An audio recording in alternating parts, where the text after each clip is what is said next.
Hello, welcome back. Welcome back. Welcome back. Welcome back. Let me get my windows situated. My windows situated. Because I'm gonna have to stack my windows properly in order to be able to see everything.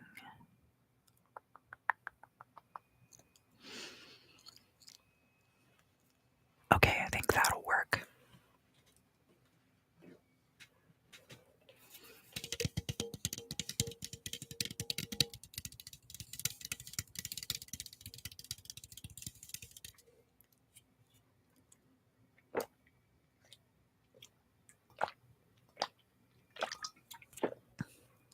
So, welcome to the Q&A session.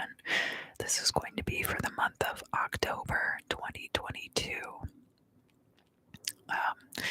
The last Q&A video I did was in March of this year.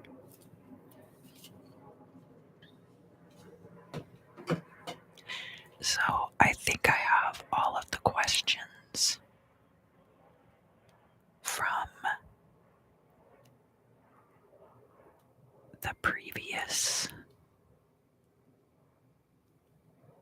time forward. This question from March 12th looks new. So we have 1, 2, 3, 4, 5, 6, 7, 8, 9, 10, 11 questions. I admit that I haven't really prepped for this video because I want to kind of leave it as an open floor. So for that very reason, I may not be able to put links to the books down in the description box, but I've done a few videos about books, or that included my picks, so it'll probably be like recent stuff I've been reading, etc., etc., etc.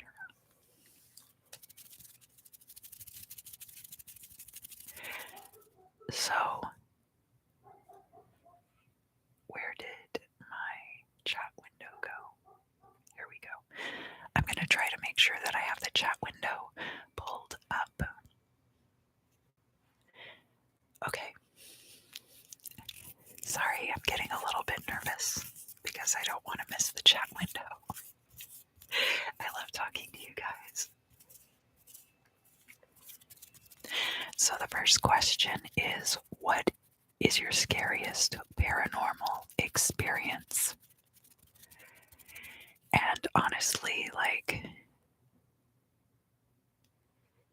I'll put it to you this way, that when you're having a nightmare, a piece of bologna stuck to a linoleum floor becomes literally the most terrifying thing of all time. So, prefacing it that way, I will tell you one of the scarier paranormal things that I've experienced more recently. And so this goes into the next question about our shadow people, Malicious. I often see shadow people, or like the outlines of people, and then they disappear. Or I'll vividly see like a cat, but it's clearly not there, but I can see it like in the top part of my eyes, if that makes any sense.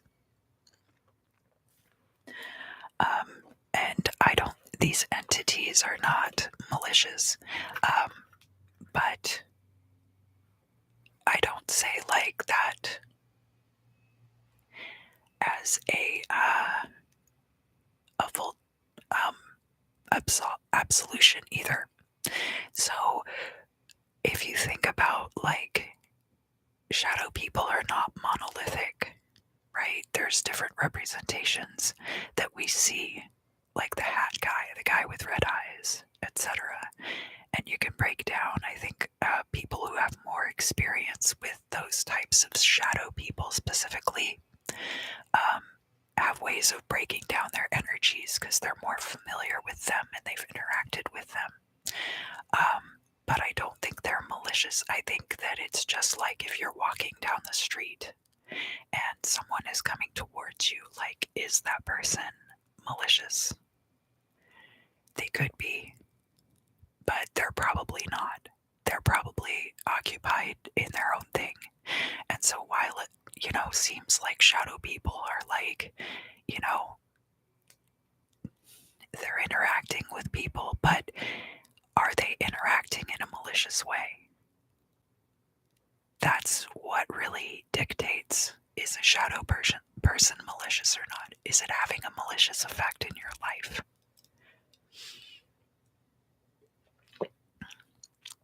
A lot of shadow people just kind of hang out on the periphery, You can kind of think about it like being able to kind of see the outlines of people who are standing on the other side of a piece of gauze or on the other side of a screen or something like that, that you can see light surrounding that silhouette, but you can't really make out the exact form. And that's kind of why it's visually represented like that, because you're basically peeking through into astral space, but your mind is compartmentalizing it in this way. So that's why you're seeing it like that. So that's the first question answered. And the second question also, let me see. I think I can do timestamps for this. So, and then the next question is going to start around 7 minutes. Okay. All right, I'll be able to keep track of timestamps. So the next question that we have is, which deck is my favorite? So I've really enjoyed the Alleyman's Tarot lately. It was something that I got through Kickstarter. And I have really been enjoying using it. So I would say that it's definitely one of my favorites. I also really like the Lenormand deck that I designed. I use that one a lot. And I have other tarot decks that I've designed. And so, of course, I like those because they're very much to my specifications. But that doesn't mean that I don't like other decks. Probably one of my favorite and most versatile decks is the Stranger and Stranger deck, and you've probably seen me use it on the channel.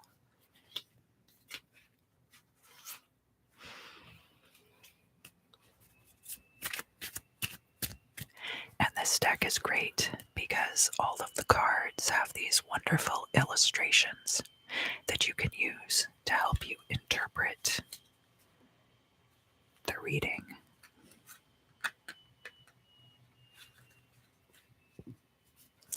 Like the Christmas clown.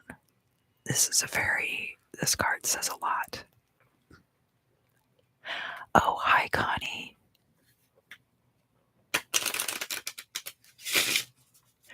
I can get your question now. It's good to see you. And thank you so much for coming. So that was the next question.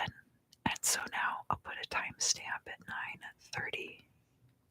And I'll stick Connie's question in here, and then I'll go back to the spreadsheet. And Connie, you have asked which Egyptian god I work with, and the answer is Sekhmet.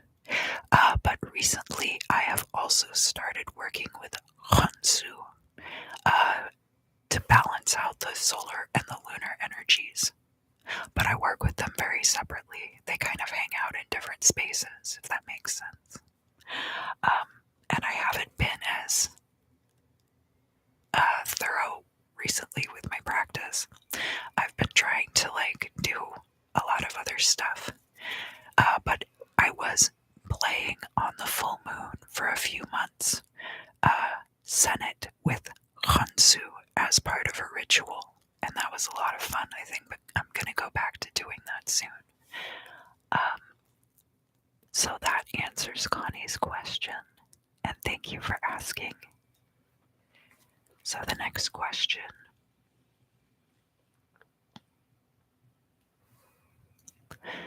We have, what are some books that I recommend for ancient text readings and studies?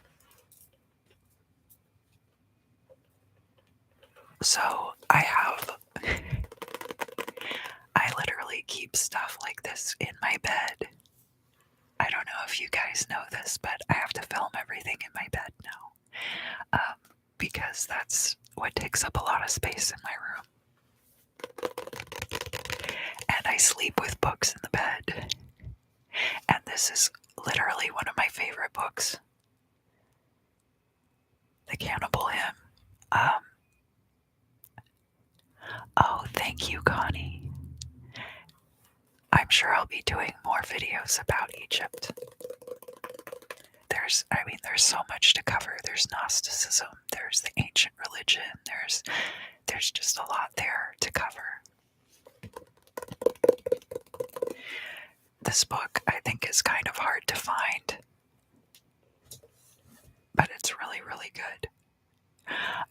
You can find a lot of stuff actually on Internet Archive. So there's the Leiden Papyrus. If you can find the copy that has the transliteration alongside the translation, that's very useful.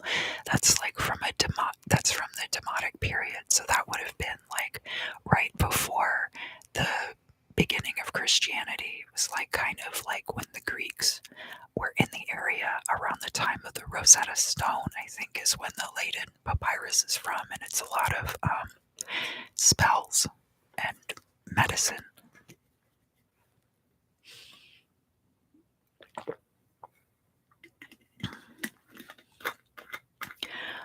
And then, of course, Budge put out the 2 dictionaries, and you can find those online for free, so do it.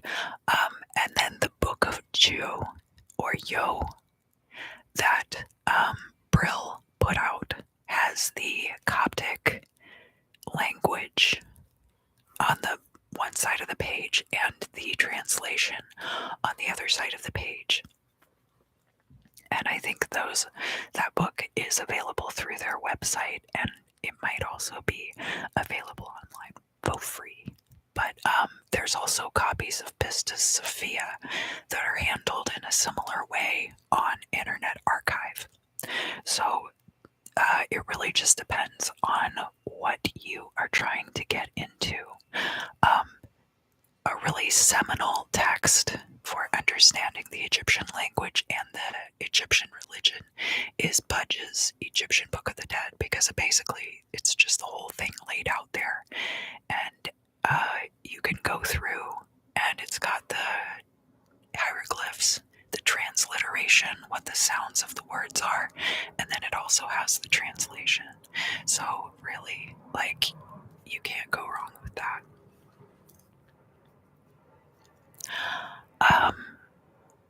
And then, so the next question 30 is about Franz Barden. And what do I think about Barden for the purposes of initiation compared to other schools of thought like Golden Dawn? Which, if any, would you start with if you had to begin again? Okay, so hold on. I kind of know who Franz Barden is, but I'm gonna make sure that I pull it up Initiation into Hermetics. So Franz Barden is the author of Initiation into Hermetics, and so I'm going to kind of address this in terms of Hermetics in general, because I haven't really delved into Hermeticism enough to separate between the different sects of Hermeticism. To me, it's all part of the same stew, right? And I kind of have taken the elements of Hermeticism from Golden Dawn, and from, I think, I used to listen to this audiobook. Let me see.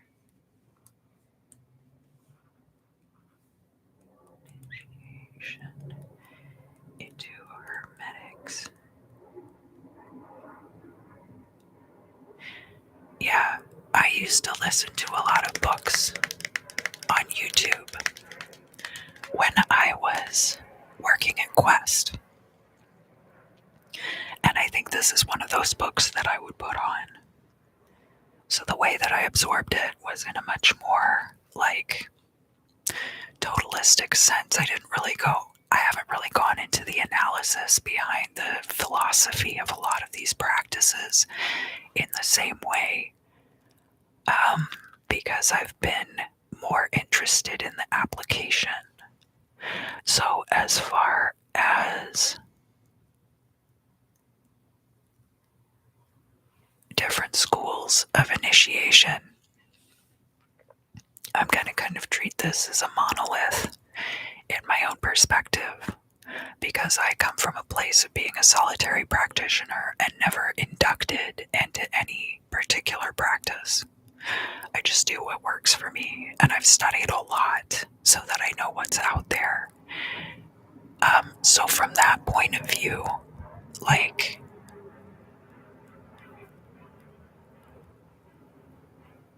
there is a certain initiation to it. There's always going to be that threshold of understanding that you have to pass through. So whether that is standardized or whether it's something that you come upon yourself,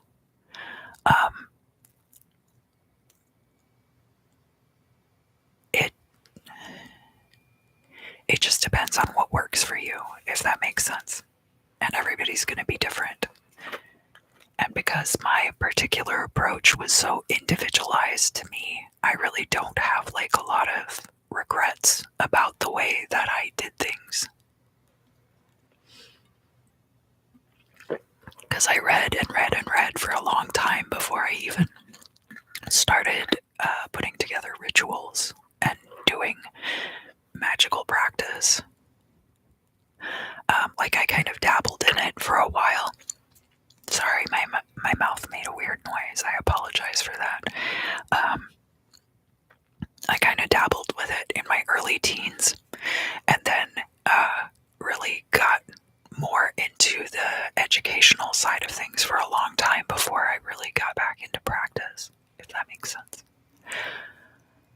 Okay, so the next question. Have I ever had any paranormal experiences before? And this person says, "Hi Verge, I love your videos so much. I always look forward to see them at the end of the night." And then they asked about my paranormal experiences. Yeah, I have them all the time. And it's kind of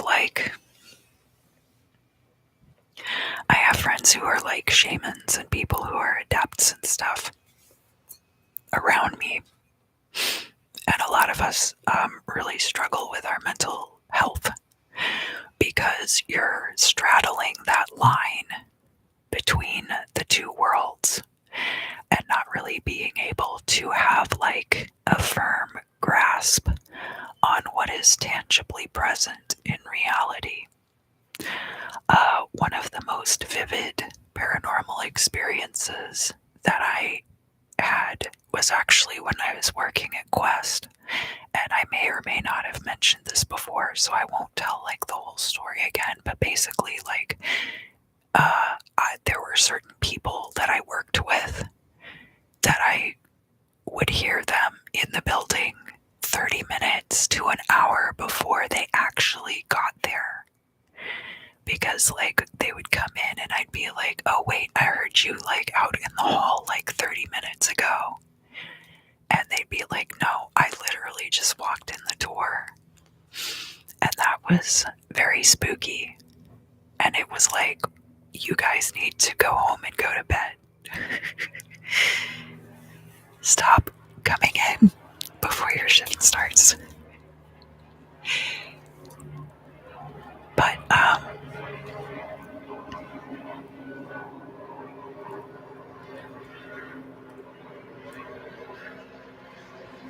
that was one of the spookier things that happened to me recently. And then, of course, like hiking in Wilson Canyon when I was working at the hospital briefly earlier this year, I would see a lot of stuff and I would hear rustling in the bushes and stuff. And I felt like somebody was out there watching me. But, you know, that was also when I was going crazy, so.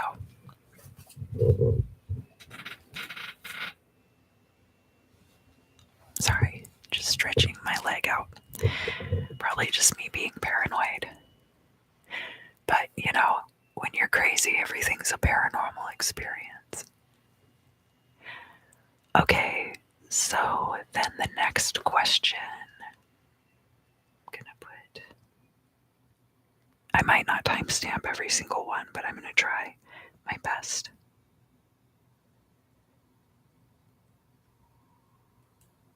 Okay. The next question is, are you Gnostic in any way? You have videos on Gnostic rituals. They're awesome and tingly. Oh, I'm glad you think so. Also, would be cool to know what magic you practice. So, I have been studying Gnosticism. It's a very interesting and exciting form of Christianity. Very heavily based in the idea that Jesus was a magician rather than just a holy figure, right? And emphasizing the magical aspects of his life. So I find that absolutely fascinating, the idea of Jesus being the magician, and the work that he did while he was here.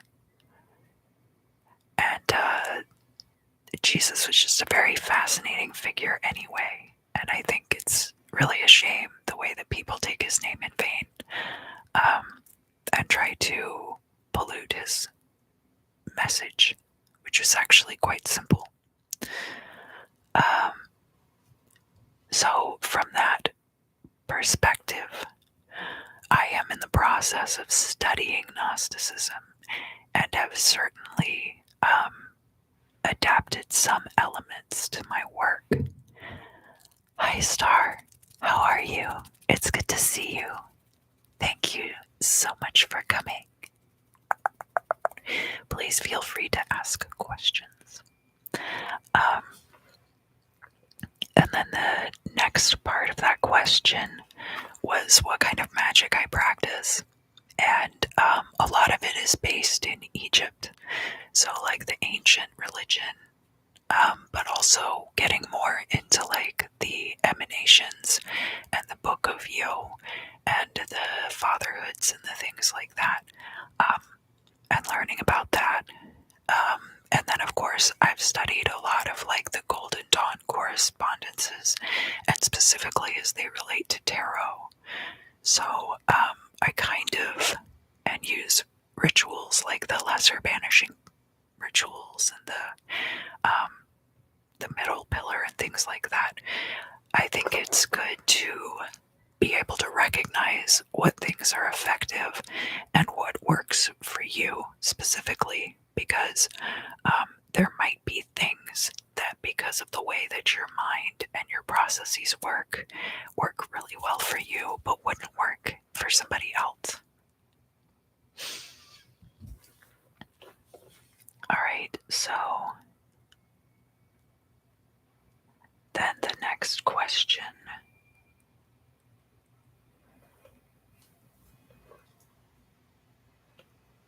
I love your videos, Budge. Thank you for all your hard work.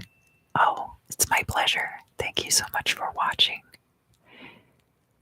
Would you ever do ASMR videos without tarot cards, just like regular ASMR?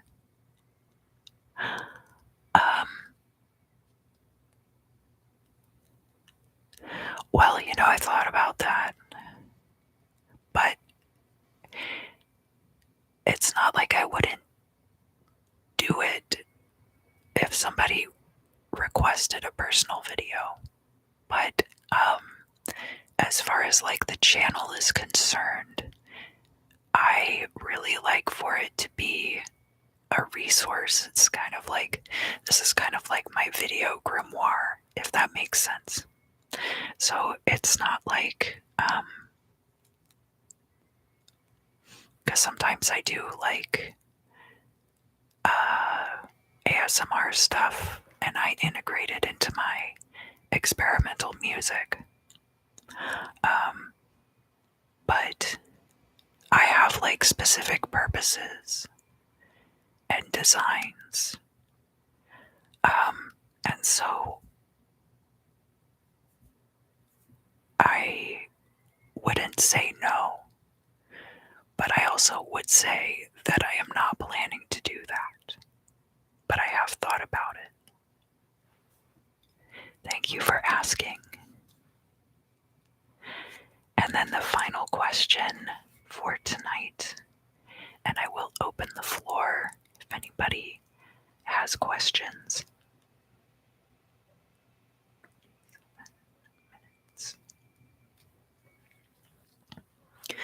So the last question is, which Lady Gaga song most accurately represents my personality? And I'm going to go with Poker Face. It's a classic, dates to my period. And so I'm going to tell you a quick story. My first ex-husband, for a long time, like for months in our relationship, thought that I couldn't drive a stick shift because I didn't want to drive his car. And we get to the dealership and they're like, well, we have this one car, but it's a stick shift. And I'm like, oh, that's perfect. I want a stick shift. And he was like blown away that I knew how to drive a stick shift. Somehow he had gotten in his head that I didn't know how to drive one. And apparently this was something that I had told him. And so I would say Poker Face because it's called kayfabe and it's a way of life.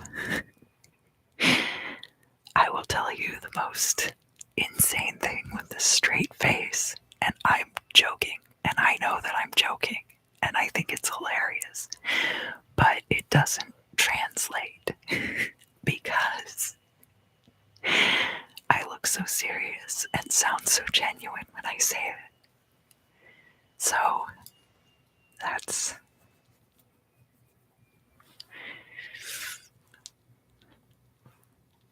what can I say that I haven't already just said?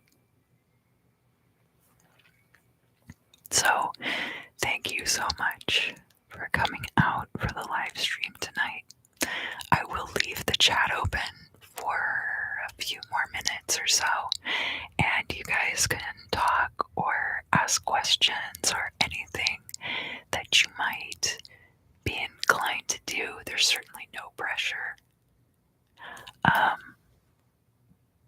And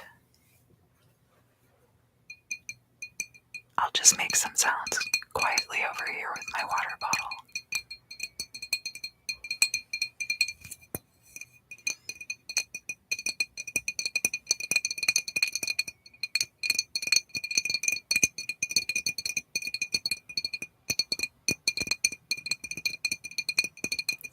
Thank you for coming, Connie. It's always a pleasure to see you.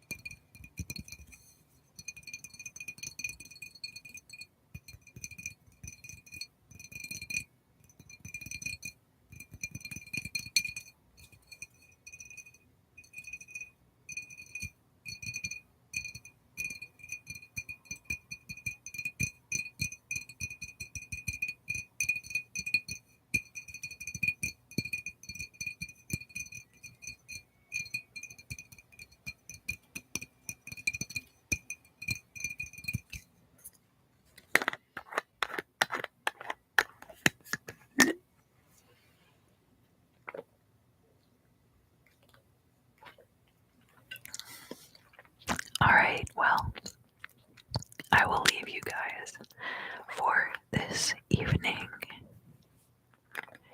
But I will be doing more live stream events like this, and I did have a request for Demon Sleepover. I'm gonna see if I can get my roommate involved, because I think it would be really fun to have like a Demon Sleepover with a guest appearance from my roommate to talk about this one particular demon that I've been asked about before. But we'll see if that comes together. That's all the information I'm going to give about it for now, because it may or may not end up coming together. Thank you so much for coming and joining me to chat. And until next time, I look forward to seeing you